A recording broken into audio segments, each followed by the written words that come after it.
Today we got pets that turned on their owners without warning. Not gonna lie, I feel like this apply to all animals, you know what I mean, especially snakes. You know, I feel like if you dealing with like a high predator like that, they can change on you and turn on you in a blink of an eye. Around your neck is not the best situation.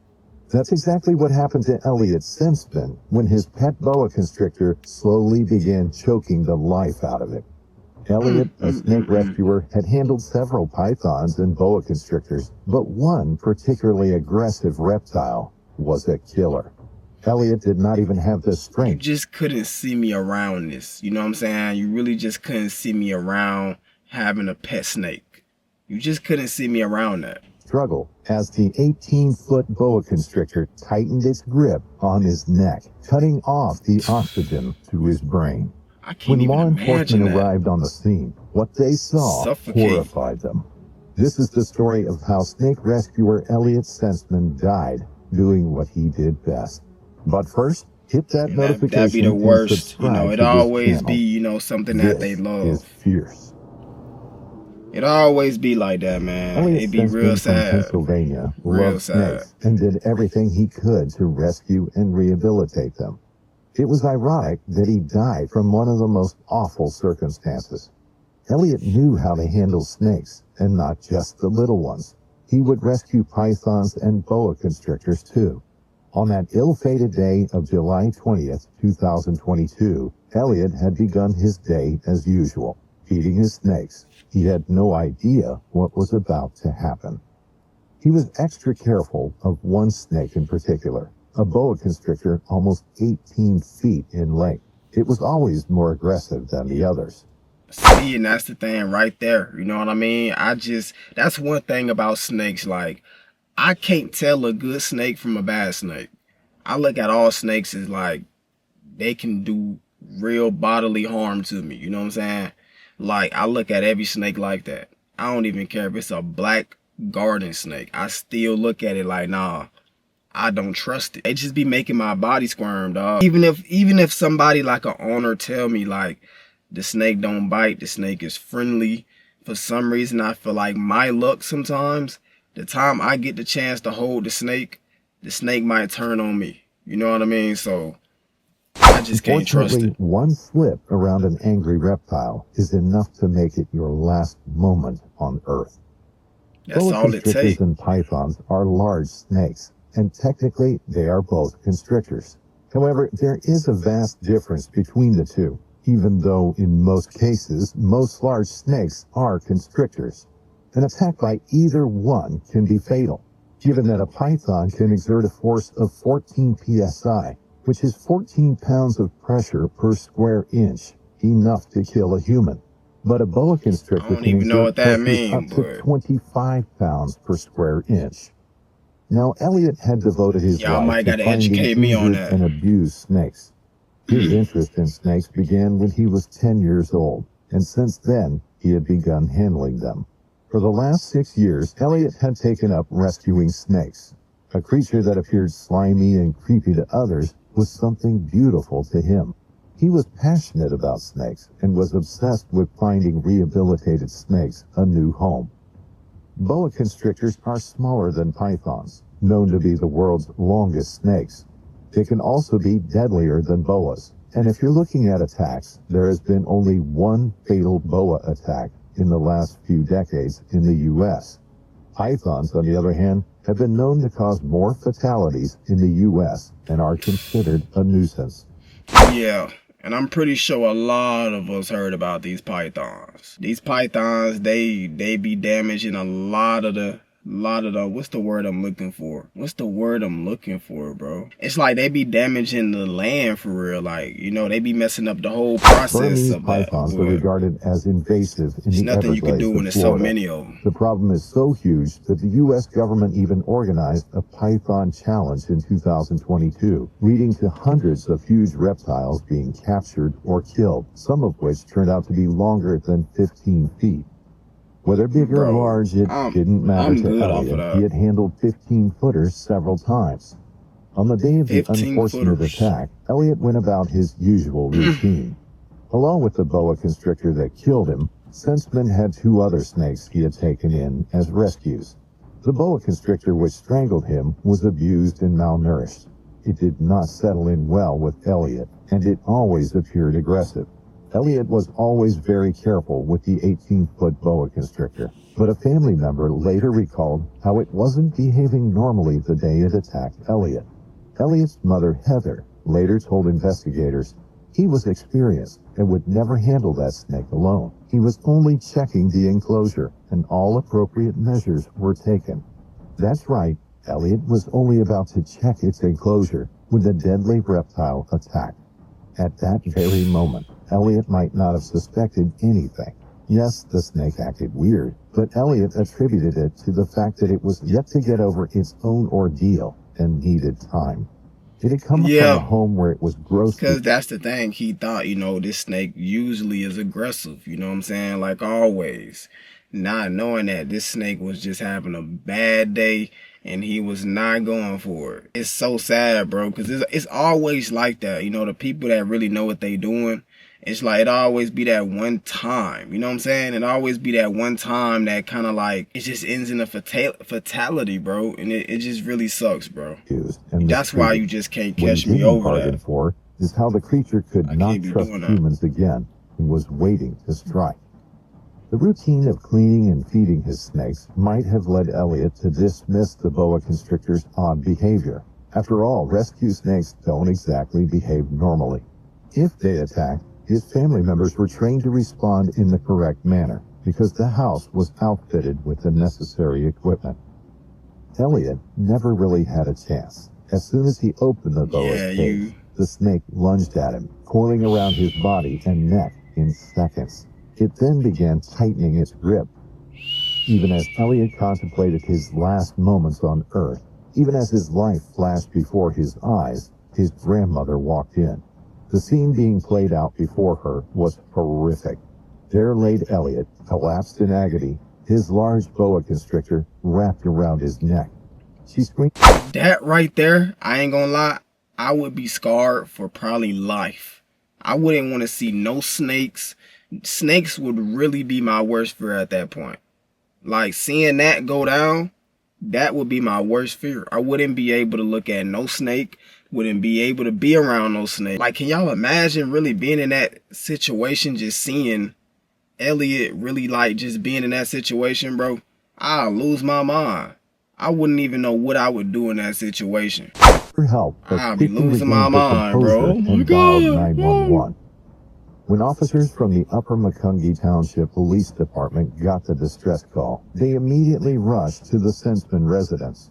A team arrived only to find Elliot now unconscious and showing heart attack symptoms. In their report, patrol officers wrote he was unresponsive and lying on the floor of the home with the mid-portion of a large snake wrapped around the male's neck. The officers were unsure what to do. The reptile looked more than 15 feet. Moreover, it was impossible to shoot the reptile in the head, which would risk injury to Elliot. Finally, they shot the snake several times in the lower body. It was enough to make the reptile loosen its grip, and that was enough to allow the officers to pull it off Elliot.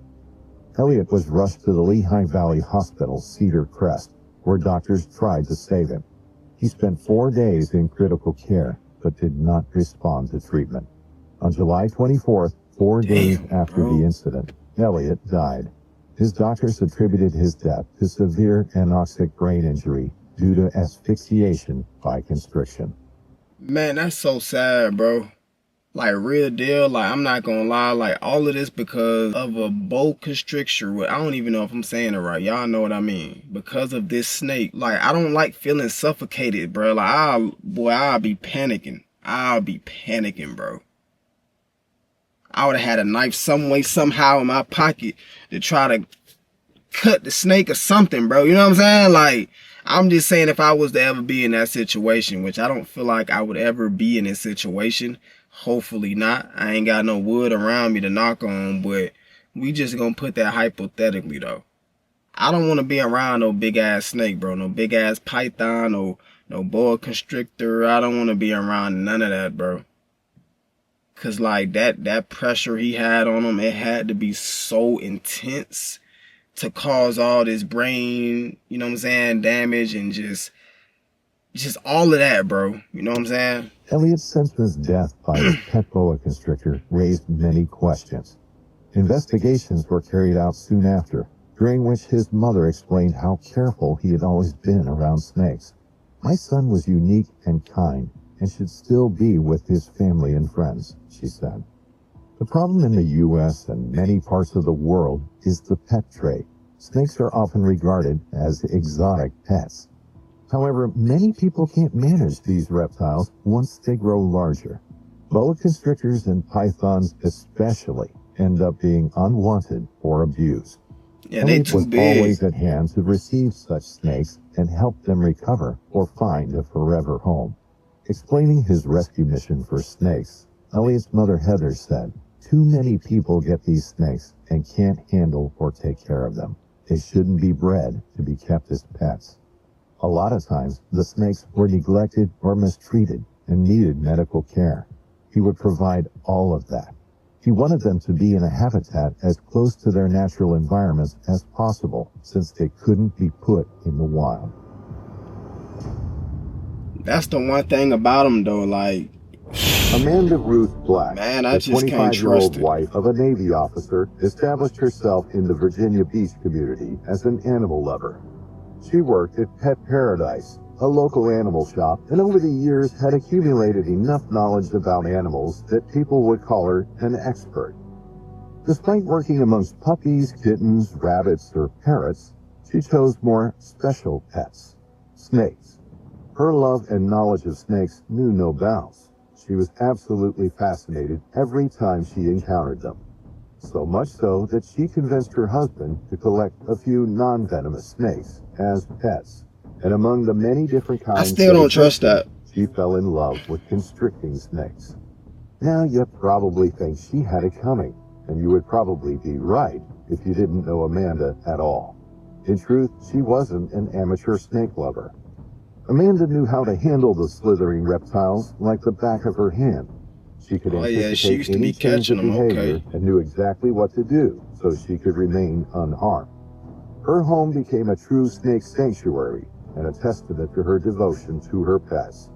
Her collection included several exotic snakes, like a 10-foot Burmese python, a 12-foot dwarf reticulated python, a 13... That's all I need to hear right there, and I don't want to be around that. 10-feeter, I don't care if it's 6 feet. I'm not trying to be around that at all. Like, listen, I'm cool with being around a lizard. Things that's not gonna harm me at all, bro. But when it come down to snakes, bro, you just don't never know. Like, you could be fishing on the side of a bank, you know what I'm saying? And next thing you know, you got a water moccasins about to go up your pants. I gotta have some boots and some pants that is like surrounded by my ankles. Like, Mexican king snake. that shit damn near scarred me. Pythons. Knowing how difficult it would be to handle these large snakes, Amanda oftentimes asked for her husband's help, who fortunately shared her fascination for reptiles. But on that Tuesday, Amanda was home alone, and her pet needed its medication, so she decided she couldn't wait for her partner to come home. She did it herself, and she paid a terrible price for it. Oh my gosh, Tuesday morning, bro. while preparing to go to her shift at Pet Paradise, Amanda kept pondering something. Should I give Diablo his medication now, or wait for my husband to help me? Despite knowing it would be kind of hard to do it herself, and that she usually needed someone to make sure the snake was steady, she decided she was most likely overthinking the entire situation. After all, it wasn't the first time she would be handling Diablo alone. So right before leaving for work, she prepared the snake's medication. Slowly, she approached Diablo's enclosure, trying to present herself as calmly as possible. Come on, Amanda. It's like when you played with him when he was smaller, she thought to herself. Yeah, but this is a big boy now. You know what I'm saying? He's not little whatever his name is. He's not little no more. He's a big boy. So this is a little different. This is a lot more different. Now was that he wasn't that small anymore. He was almost 10 feet long, and Oh he weighed yeah. over 20 pounds. Oh boy. Sensing her presence, Diablo moved a bit around his cage, raising his head slightly. Amanda kept talking to her pet, trying to maintain a steady hand. She kneeled before the cage and placed her hand on the lock. As soon as the click of the cage opening was heard, Diablo became more alert. There were only a few times the snake was allowed outside the cage, when Amanda cleaned it, when she gave him his medicine, and when she fed him. The 25-year-old woman got up and stretched her arms toward the python. She gently lifted Diablo's midsection and carefully got it out of the enclosure. During all of this, the syringe that contained Diablo's medication was resting on the dresser next to the cage. Trying to hold the heavy python with one hand, she leaned backwards for the syringe, her head turned away from the snake. Diablo slowly began to wrap his tail around one of Amanda's legs, a behavior he had done since he was a snakelet, so she didn't think much of it. But something disturbed Diablo while his owner grabbed the syringe. It wasn't the sharp object, not at all. And what he probably thought was happening right at that moment was Amanda feeding him. The smell of Amanda's breakfast was still lingering around her, a detail the young woman hadn't thought of before entering the python's room. And honestly, I wouldn't even probably think about all that. And honestly, bro, like how I feel, if I don't know what I'm doing, I'm going to wait till that person get there. That snake is going to be okay. That's just me. Even if I dealt with him before when he was little, I still feel like it takes one time. It really does take one time. And I just feel like I just wait until the person get back to handle Diablo. Because Diablo, he damn near gonna fuck me up if I'm trying to just give him his medicine. He don't know what I'm doing. He don't know what I'm doing. All he know is you give me the option to do what I want to do. I'm gonna take advantage of it. That's how I look at it. The moment Amanda faced the snake after procuring the syringe from the dresser, she knew something had changed. As she tried to steady the python in order to give him the medication, Diablo started to move frantically, wrapping himself tighter on her leg. The snake had one thing in mind now: food. The 10-foot-long python, in a confused state, slithered its large body around Amanda's waist. Mere seconds later, amidst Amanda's failed attempts to calm him down and get him off of her, Diablo started to constrict. Reticulated pythons use constriction as a method to subdue their prey, wrapping their powerful bodies around the victim and tightening their coils with each breath the prey takes. The young woman recognized what was happening and tried her best to uncoil her pet in order to set herself free while keeping a steady breath. She didn't even have enough time to regret her decision to try to give him the medicine. It all happened so fast. Yeah, there's no time in that. Chest. She started to hit the python's body, hoping it would hurt him enough to let her go. Everything she stood for came crashing right in front of her. It pained her that she was forced to use violence in order to maybe save herself. Her actions only... At that point, like I told y'all, bro, if I got a knife on, I'm cutting everything, bro. You know what I'm saying? I gotta do something. I gotta get out. I'm not going for it. Whose force became unbearable at that point. Amanda was in so much pain that she thought her bones were breaking from the python's grip. Finally, Diablo reached his owner's neck. Amanda's tears and cries for help filled the room. With every passing second, the snake's body wrapped tighter and tighter around Amanda's small neck, leaving her gasping for air. Her breathing became more difficult, and her energy was diminishing rapidly. It was absolutely agonizing. In just a few minutes, the snake's job was done. With a final effort, Amanda clawed at the python wrapped tightly around her neck, but it was all in vain. The air whooshed out of her lungs as Diablo finally loosened his grip. She was dead. After failing to show up at her job, Amanda's manager and co-workers became worried. They had just seen her the day before, and it was extremely unusual for her to miss work without calling first. Her husband was still at sea that day and had no idea what had happened to his wife until he arrived home later that night. At around 11:30 p.m., Amanda's husband made the gruesome discovery. Immediately, her husband knew what had happened. The paramedics showed up at the devastating scene.